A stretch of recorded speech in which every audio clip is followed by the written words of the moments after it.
तो चलिए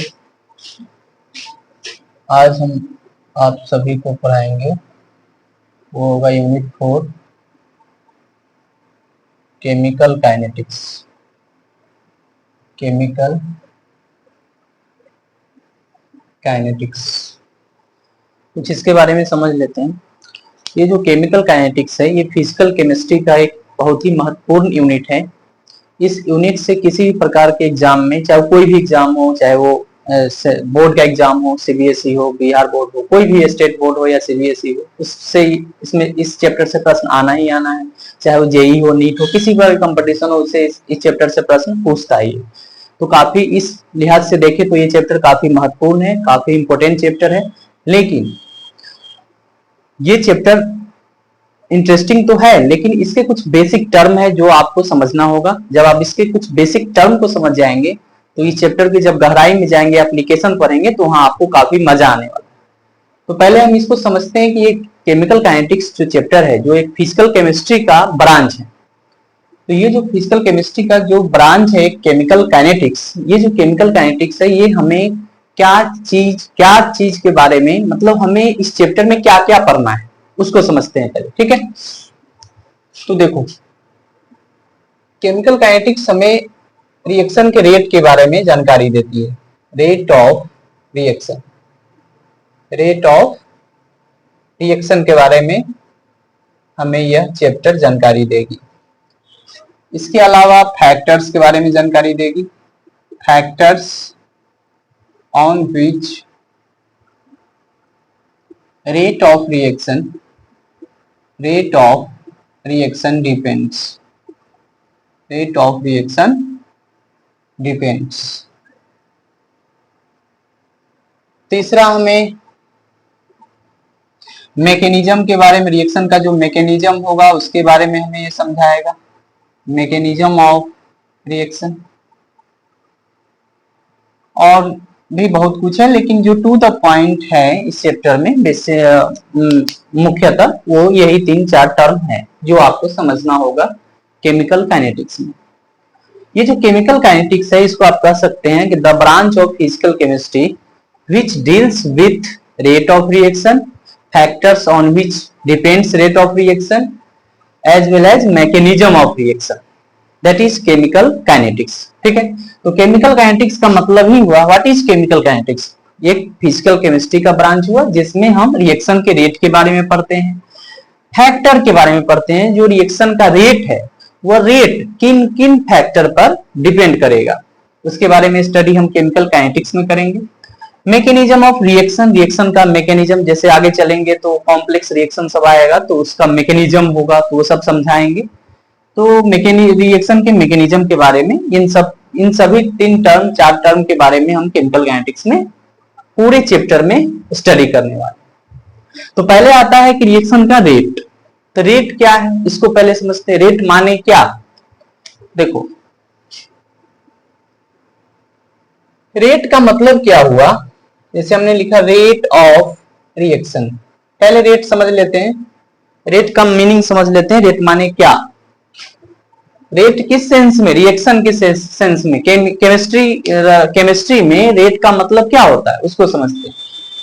तो समझो, जैसे माना कि हम यहाँ पर कोई ए रिएक्टेंट लिए, बी रिएक्टेंट लिए, मतलब ए रिएक्टेंट रिएक्ट विथ बी, कोई प्रोडक्ट बनाया सी। ये क्या है? प्रोडक्ट है। ये क्या है? प्रोडक्ट है। ये क्या है? भाग ले रहा है अभिक्रिया में, तो ये क्या हो जाएगा? रिएक्टेंट हो जाएगा ना। जो हिस्सा लेगा, भाग लेगा, उसको रिएक्टेंट कहेंगे, जो बनेगा उसको प्रोडक्ट कहेंगे। तो जैसे अब ये जो प्रोडक्ट बन रहा है, जैसे मान लो टाइम इसका 0 है, टाइम 0 है, इसका मतलब जब 0 समय पर ये आपस में कोई रिएक्शन नहीं किया होगा, मतलब कोई भी प्रोडक्ट का निर्माण यहाँ पर जीरो टाइम में, जब टाइम 0 कर दी मतलब रिएक्शन नहीं हो रहा। जब रिएक्शन नहीं हो रहा है तो इसका मतलब प्रोडक्ट नहीं बनेगा। जब समय कुछ ये लेगा, आपस में बॉन्ड टूटेगा, कुछ तामझाम इसके अंदर होगा, तो टाइम टी कर दिए, मान लीजिए कुछ समय लिया, टाइम टी का मतलब कुछ समय इसमें लग रहा है, मतलब ये दोनों आपस में बॉन्ड, इसके अंदर कोई क्रियाएं होगी, कोई बॉन्ड टूटेगा, तामझाम होगा, उसके बाद प्रोडक्ट बने, इसका मतलब कुछ समय लगेगा, तो टाइम टी कर दिए। टी समय होने के बाद मान लेते हैं कि ये दोनों रिएक्शन करके आपस में मिल करके सी प्रोडक्ट दे दिया। अब ये जो सी प्रोडक्ट दे दिया that is product, that is product. अच्छा सर, इन दोनों रिएक्टेंट के मिलने से प्रोडक्ट तो बन गया, लेकिन प्रोडक्ट बनने की स्थिति दो प्रकार से हो सकती है।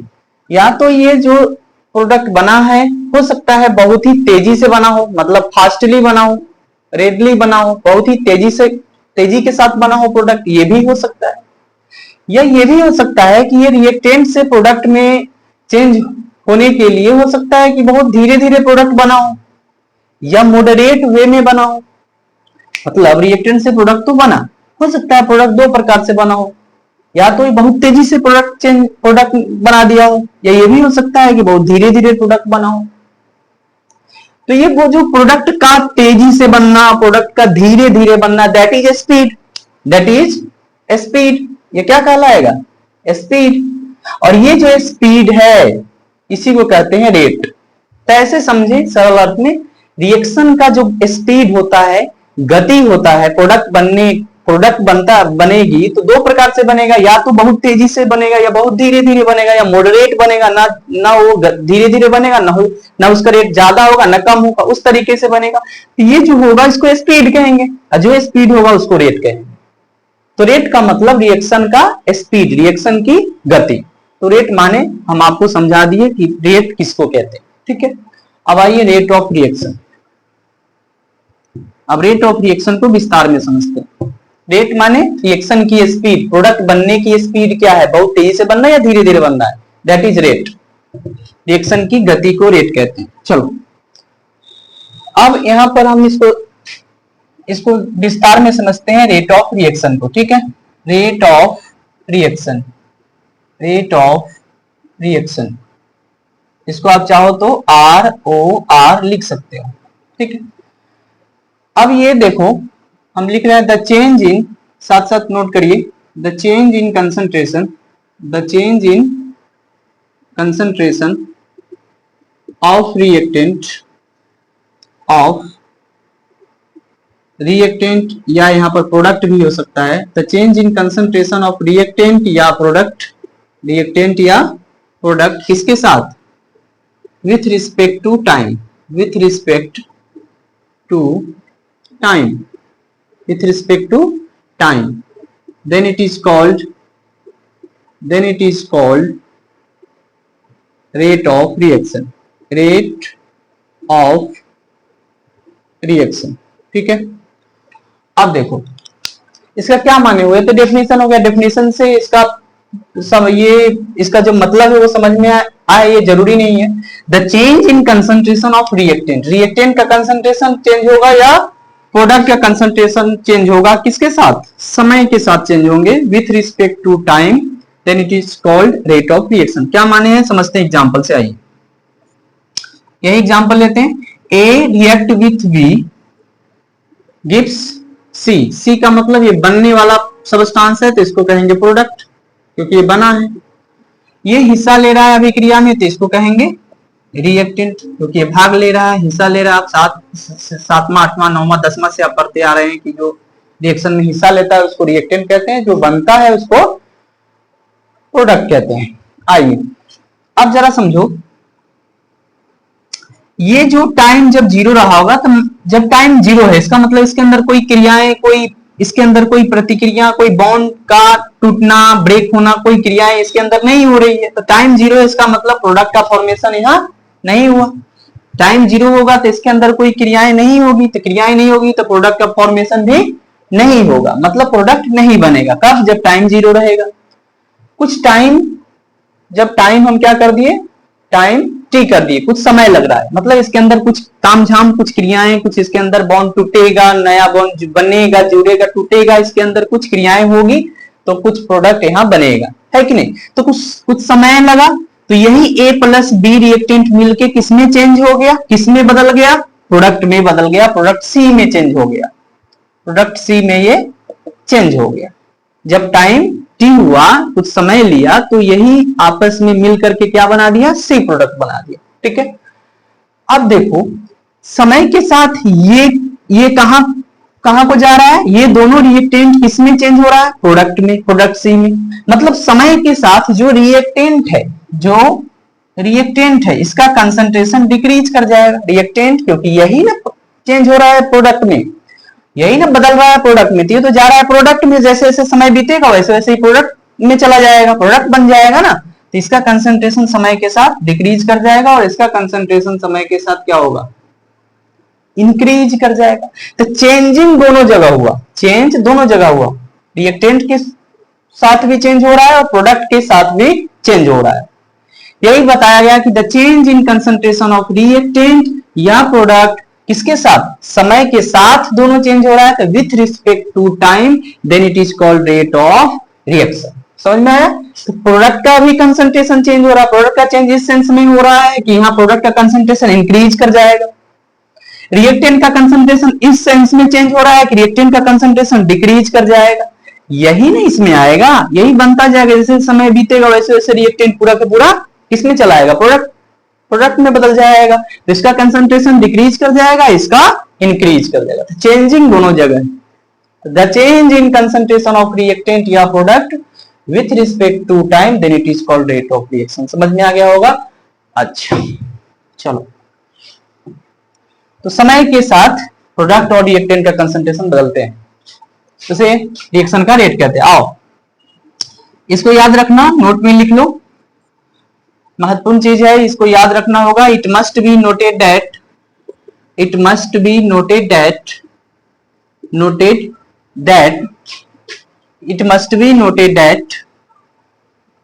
it must be noted that the rate underline करते हैं, the rate of very fast reaction, the rate of underline कर रहे हैं, याद रखना जरूरी है इसको, the rate of very fast reaction and rate of very slow reaction, rate of very slow reaction, rate of very fast reaction and rate of very slow reaction can not be determined by experimentally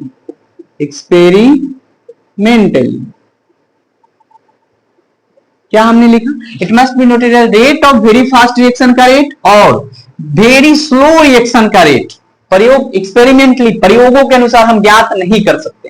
ठीक है, very fast reaction का rate हम ज्ञात नहीं कर सकते हैं experimentally, और वेरी स्लो रिएक्शन का रेट हम एक्सपेरिमेंटली ज्ञात नहीं कर सकते हैं। जरा समझते हैं क्यों नहीं कर सकते। तो एग्जाम्पल के लिए इसको समझते, याद रखना होगा कि आपको हमेशा याद रखना है कि ऐसा कौन सा केमिकल रिएक्शन होते हैं जिसका रेट हम ज्ञात नहीं कर सकते। तो आपको याद रखना है वेरी फास्ट रिएक्शन जो भी होंगे उसका रेट आप ज्ञात नहीं कर पाएंगे, और जो वेरी स्लो रिएक्शन होगा, वेरी स्लो, उसका भी रेट आप ज्ञात नहीं कर पाएंगे प्रयोगों के अनुसार से। तो वेरी फास्ट और वेरी स्लो का रेट हम ज्ञात नहीं करते हैं। तो जरा समझते हैं थोड़ा सा इसको एग्जाम्पल से। एग्जाम्पल लो, example very fast reaction, very fast reaction, इसमें कौन आ जाएगा बोलो? इसमें आपको हमेशा आयोनिक रिएक्शन आएगा, याद रखना है। वेरी फास्ट रिएक्शन में कौन सा रिएक्शन होगा शामिल? Ionic reaction. जब भी वेरी फास्ट रिएक्शन की बात किया करें तो आपको आयोनिक रिएक्शन लेकर चलना है। कौन सा reaction? Ionic reaction. Ionic reaction में होता क्या, जरा एग्जांपल समझते हैं। NaCl, इसमें आयन कौन सा होगा? Na पॉजिटिव, Cl निगेटिव, यही ना होगा। AgNO3 सिल्वर नाइट्रेट, इसमें आयन कौन सा होगा? Ag positive that is cation, NO3 negative that is अनायन, nitrate ion. ये बनाता है Na पॉजिटिव, ये बन जाएगा NaNO3, देखो प्लस माइनस यहां सट जाएगा ना, ये दोनों Na पॉजिटिव NO3, NaNO3 बना लेगा, NaNO3 यहां सट के। अच्छा, Ag पॉजिटिव Cl निगेटिव, ये दोनों सट जाएंगे, प्लस माइनस अट्रैक्ट होगा ना, तो AgCl ये PPT होता है। PPT मतलब प्रेसिपिटेट, और कैसा होता है? व्हाइट होता है। तो व्हाइट पीपीटी होगा। और मतलब इसको अवक्षेप बनाया है, हिंदी में अगर इसको कहें तो अवक्षेप कहते हैं। इसका मतलब अवक्षेप का निर्माण कर रहा है। और जिस भी प्रेसिपिटेट निर्माण कर रहा है, जिस भी केमिकल रिएक्शन में अवक्षेप बनता है, प्रेसिपिटेट बनता है, वो रिएक्शन काफी तेजी से प्रोडक्ट निर्माण करता है, काफी तेजी से प्रोडक्ट बनाता है। दैट मीन्स उसका रेट काफी हाई होता है, वेरी फास्ट रिएक्शन होता है। और वेरी फास्ट रिएक्शन होने के कारण ही हम उसका रेट ज्ञात नहीं कर सकते, नहीं कर पाएंगे। थोड़ा सा हल्का सा ऐसे जब गिरा नहीं, हल्का मिला, तेजी से तुरंत सेकेंडों में प्रोडक्ट बना दिया। सेकेंडों नहीं लगता है, जीरो से भी कम टाइम लगता है। जैसे देखो टाइम टेकन, देखे इसका टाइम कितना समय लेता है। टाइम टेकन अगर देखे तो 10 टू दी पावर लगभग 10 टू दी पावर -6 सेकेंड। अब सोच के देखो 10 टू दी पावर -6 सेकेंड में ये प्रोडक्ट बनाता है। ये आयन, आपस में आयन मिला और प्रोडक्ट बना दिया। इसके अंदर आयन जाके सट गया, प्रोडक्ट बनाया। 10 to the power -6 second, zero से भी कम सेकेंड ले रहा है। अब इस केस में इसका रेट आप कैसे मेजर कर पाएंगे, नहीं मेजर होगा। तो इसीलिए आयनिक रिएक्शन का रेट हम ज्ञात नहीं कर सकते। समझ में आया। चलो एक और है वेरी स्लो रिएक्शन। इसका रेट क्यों नहीं ज्ञात कर सकते, इसको समझते हैं। लिख लिए हैं, चलो। अब वेरी स्लो रिएक्शन जो है इसको देखते हैं। दूसरा एग्जांपल, वेरी स्लो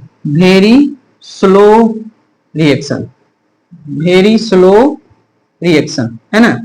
तो वेरी स्लो रिएक्शन में कौन शामिल होगा, इसमें आपको हमेशा, जैसे कि रस्टिंग ऑफ आयरन ले लीजिए, लोहे पर जंग लगना, रस्टिंग ऑफ आयरन। या और सोचो वेरी स्लो ऐसा कौन सा केमिकल रिएक्शन है जिसमें वेरी स्लो रिएक्शन होता है, जैसे लोहे पर जंग लगना। कैसे, तो आप बाजार से, मार्केट से आप चमकता हुआ लोहा खरीद के लाइए और आज ला के घर में रख दीजिए, बाहर फील्ड में, मैदान में रख दीजिए, खुले मैदान में रख दीजिए। वहां पर वायु, नमी, ह्यूमिडिटी, आर्द्रता, जल, ऑक्सीजन, इन सबको पा करके लोहा क्या करेगा, ऑक्साइड की परत चढ़ा लेगा अपने ऊपर, मतलब जंग लगा लेगा। लेकिन यह क्रिया 1 मिनट में होगा नहीं, 1 घंटा में होगा नहीं, कुछ महीना लगेगा, कुछ साल लगेगा। मतलब कि रिएक्शन तो हो रहा है, लेकिन रिएक्शन का जो रेट है, गति है, रिएक्शन होने की जो गति है, स्पीड है, वो काफी स्लो है। That is very slow reaction. तो इस प्रकार के रिएक्शन का भी रेट हम ज्ञात नहीं कर सकते। क्या करोगे इस प्रकार के रिएक्शन का रेट निकाल के, वेरी स्लो रिएक्शन है ना, लोहे पर जंग लगना, वेरी स्लो रिएक्शन हो रहा है, लेकिन कुछ महीना, कुछ साल, कुछ घंटों में तो नहीं हो रहा, कुछ मिनट में नहीं हो रहा, कुछ सेकेंड में नहीं हो रहा, महीनों लग रहे हैं, सालों लग रहे हैं, तब जाके लोहा पर जंग लगता है। मतलब रिएक्शन तो कंप्लीट हो रही है, रिएक्शन हो रहा है, लेकिन वेरी स्लो रिएक्शन है। जो भी वेरी स्लो रिएक्शन होगा उसका भी रेट हम ज्ञात नहीं कर सकते। That is not useful reaction. इस रिएक्शन का रेट निकाल के आप करोगे क्या, कुछ नहीं। ठीक है, जैसे एक और एग्जांपल, बेस्ट एग्जांपल है, एक और एग्जांपल इसी में अगर आप देखना चाहें, इसी का वेरी स्लो रिएक्शन का, कार्बन का नाम आप सुने होइएगा। Carbon converts in diamond, carbon converts in diamond, यानी कार्बन बदलता है हीरा में। तो ये भी एक प्रक्रिया क्या है, कुछ घंटों का, कुछ मिनट की तो नहीं है, कई लाखों करोड़ों वर्ष लगता है। मतलब रिएक्शन, कार्बन से डायमंड बन रहा है, रिएक्शन तो हो रहा है, रिएक्शन कंप्लीट, रिएक्शन तो कार्बन से डायमंड बनना, रिएक्शन तो पूरी हो रही है, लेकिन वेरी स्लो रिएक्शन हो रही है। जो भी वेरी स्लो रिएक्शन होगा उन सभी रिएक्शन का हम रेट ज्ञात नहीं कर सकते। तो रेट किस प्रकार के रिएक्शन ज्ञात नहीं कर पाओगे, वेरी फास्ट रिएक्शन जिसमें आयोनिक रिएक्शन शामिल है, और वेरी स्लो रिएक्शन जिसमें, इसका बेस्ट एग्जांपल लोहे पर जंग लगना, that is rusting of iron, और कार्बन से हीरा में बदलना, दैट इज डायमंड का जो प्रोसेस है, डायमंड बनने का प्रोसेस, ये सब वेरी स्लो रिएक्शन है। इसलिए इसका भी रेट आप फाइंड नहीं कर सकते। That is not useful reaction. Useful है, मतलब इसका रेट आप निकाल के क्या करोगे, देखो सोचो, मतलब उसका रेट निकालने का कोई मतलब नहीं बनता। तो ये आपको याद रखना चाहिए। रेट ऑफ रिएक्शन के रिगार्डिंग हमने 2 चीजें आपको हमने बताया, very slow, very fast. Okay, चलिए अब हम आपको बताने जा रहे हैं कि किसका रेट, ऐसा कौन सा रिएक्शन है जिसका हम रेट ज्ञात करेंगे, वो रिएक्शन समझते हैं। ठीक है, अभी तक आपने जाना कि कौन सा ऐसे वो रिएक्शन है जिसका रेट हम ज्ञात नहीं कर सकते। अब आप जानने जा रहे हैं कि कौन सा रिएक्शन है जिसका रेट हम ज्ञात कर सकते हैं। तो उसमें आएगा मॉडरेट रिएक्शन। मॉडरेट रिएक्शन कौन सा reaction? Moderate reaction. Moderate reaction, ठीक है। अच्छा एक चीज याद रखना, मॉडरेट रिएक्शन में शामिल कौन होगा वो लिख देते हैं मॉलिक्यूलर रिएक्शन। कौन सा रिएक्शन? Molecular reaction. जब भी मॉडरेट रिएक्शन की बात होगी तो मॉलिक्यूलर रिएक्शन मान लेकर चलना है, मानकर नहीं लेकर ही चलना है। Moderate reaction that is molecular reaction. इसी को कह सकते हैं that is covalent reaction. That is covalent reaction. That is covalent reaction, ठीक है। तो ये सब के सब इसमें शामिल है। और मॉडरेट का क्या मतलब हुआ? जिसकी रेट न ज्यादा हो न कम। जिसकी रेट न ज्यादा हो, न ज्यादा हो और ना कम, और ना ही कम, ठीक है। जिसका रेट न ज्यादा हो और ना कम हो, मॉडरेट हो, मध्यम हो। मतलब जैसे इसमें जो भी रिएक्टेंट आएंगे, रिएक्शन में भाग लेगा जो भी रिएक्टेंट, दैट इज मॉलिक्यूलर। जो भी मॉलिक्यूल्स इसमें भाग लेंगे उसमें कोवैलेंट बॉन्ड होगा। मतलब रिएक्टेंट का बॉन्ड टूटेगा पूरी तरह से, फिर नया बॉन्ड बनेगा, तो इसमें कुछ समय लगेगा, कुछ टाइम लगेगा, कुछ टाइम खाएगा ये। तो बॉन्ड टूटेगा फिर बनेगा तो कुछ समय लेगा, दैट इज मॉडरेट। कुछ टाइम लेगा, रुकना होगा, दैट इज मॉडरेट। और इसी प्रकार के रिएक्शन का रेट हम ज्ञात करते हैं हमेशा, और पूरे चैप्टर में यही रिएक्शन पढ़ना है। 99.9% यही रिएक्शन आपको पढ़ना होगा। Moderate reaction, that is molecular reaction, that is covalent reaction. मतलब आप इनका मॉडरेट का मतलब ये दोनों, आप इसका मतलब मॉलिक्यूलर कोवैलेंट होता है, ठीक है। तो मॉडरेट में सिर्फ कौन रिएक्शन आएगा? Molecular reaction, that is covalent reaction, okay. जिसकी रेट न ज्यादा हो न कम। जरा समझते हैं एग्जांपल से। देखो स्टेटमेंट दे दे, in this reaction some bonds, some मतलब कुछ, सम बॉन्ड आर ब्रेक, टूटेगा, टूटता है, some bonds are break and new bond are form, new bond are form at finite time. समय भी लिख देते हैं, एट फाइनाइट, इनफाइनाइट नहीं बोल रहे हैं, at finite time, at finite time, निश्चित समय, कुछ समय लेता है। So rate is measured, determine लिखो, rate is determined by experimentally, ठीक है। Rate is determined by experimentally. तो याद रखना हमेशा आपको, हम जब भी बात किया जाए कि किस प्रकार के रिएक्शन का रेट हम ज्ञात कर सकते हैं, तो that is molecular reaction, covalent reaction, इसी को कहते हैं मॉडरेट रिएक्शन, ओके। जिसकी रेट न ज्यादा न कम। इसमें क्या होता है? तो बॉन्ड टूटता है, नया बॉन्ड बनता है, निश्चित समय पर, कुछ समय लगती है, और इसी रिएक्शन का रेट ज्ञात होता है प्रयोगों द्वारा। चलो जरा समझो एग्जांपल से। तो मॉलिक्यूलर रिएक्शन उठाओ, जैसे मैंने इसका best example, manufacture of ammonia by Haber's process, manufacture of ammonia by Haber's process. तो हैबर विधि द्वारा जो अमोनिया बनाने के जो प्रोसेस होता है, इसका बेस्ट एग्जांपल हो जाएगा। इसका बेस्ट एग्जांपल इसमें आप ले लीजिए 2 मोल्स ऑफ NH3 यहां बन जाएंगे। 2 मोल्स लीजिए, नहीं लीजिए उससे मतलब नहीं है। चलिए, अच्छा इसमें जो कैटलिस्ट वगैरह जो यूज होता है हम नहीं लिखने जा रहे हैं, हम डायरेक्ट, हमको ये समझाना है। जरूरी नहीं है कि कैटलिस्ट हम लिखें, हमको सिर्फ समझाना लक्ष्य है यहाँ। तो उसको इनऑर्गेनिक में आपको पढ़ाएंगे। N2 plus H2 gives ammonia. अच्छा इसमें देखो मॉलिक्यूल कैसे हैं, क्योंकि N2 तो है दैट इज मॉलिक्यूल। तो ये N2 का क्या मतलब है कि 2 नाइट्रोजन एटम के बीच में ट्रिपल बॉन्ड। H2 का क्या मतलब है कि 2 हाइड्रोजन एटम के बीच में सिंगल बॉन्ड। अच्छा ये तो अभिक्रिया में भाग हिस्सा ले रहा है ना, रिएक्शन में ये भाग लेने वाले सबस्टांस है, तो दैट इज रिएक्टेंट। ये क्या हुआ? रिएक्टेंट। जो भाग लेने वाला होगा उसको क्या कहते हैं? रिएक्टेंट। ये तो बना है ना, तो इसको कहेंगे प्रोडक्ट। अच्छा अब देखो यहाँ क्या होगा, अच्छा अमोनिया क्या मतलब है कि इसमें एच कुछ ऐसा है अमोनिया।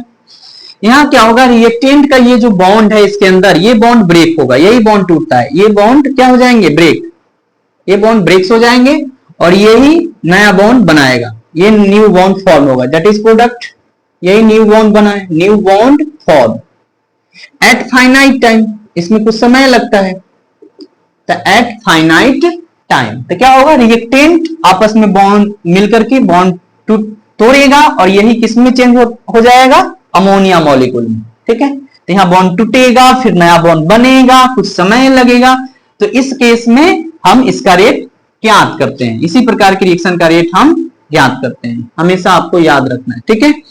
अच्छा अब जरा बताओ, रिएक्टेंट है ये तो चेंज हो रहा है प्रोडक्ट में, तो इसका कंसंट्रेशन क्या होगा, रिएक्टेंट का कंसंट्रेशन हमेशा डिक्रीज करेगा और प्रोडक्ट का कंसंट्रेशन हमेशा इंक्रीज करेगा, क्योंकि तो यही ना बदल रहा है प्रोडक्ट में, तो रिएक्टेंट का कंसंट्रेशन डिक्रीज होगा, प्रोडक्ट का कंसंट्रेशन इंक्रीज होगा, हमेशा ऑलवेज याद रखो, ठीक है। चलो तो हमने ये समझा दिया कि रेट ऑफ रिएक्शन क्या होता है, पहले केमिकल काइनेटिक्स क्या है, इसमें किस चीज के बारे में स्टडी करते हैं, रेट ऑफ रिएक्शन होता क्या है, ठीक है, और किस प्रकार के रिएक्शन का रेट हम ज्ञात नहीं कर सकते हैं और किस प्रकार के रिएक्शन का रेट ज्ञात कर सकते हैं, वो सब हमने आपको समझाया है। तो आज के लेक्चर में हम यही रखते हैं, कल आपको फिर अगले नेक्स्ट लेक्चर में हम आपको बताएंगे कि रेट लिखते कैसे हैं, किसी average rate of reaction, that is rate of reaction का जो रेट होता है, रिएक्शन का जो रेट होता है वो लिखेंगे कैसे, वो हम अगले लेक्चर में लाएंगे। तब तक के लिए इतना ही, धन्यवाद।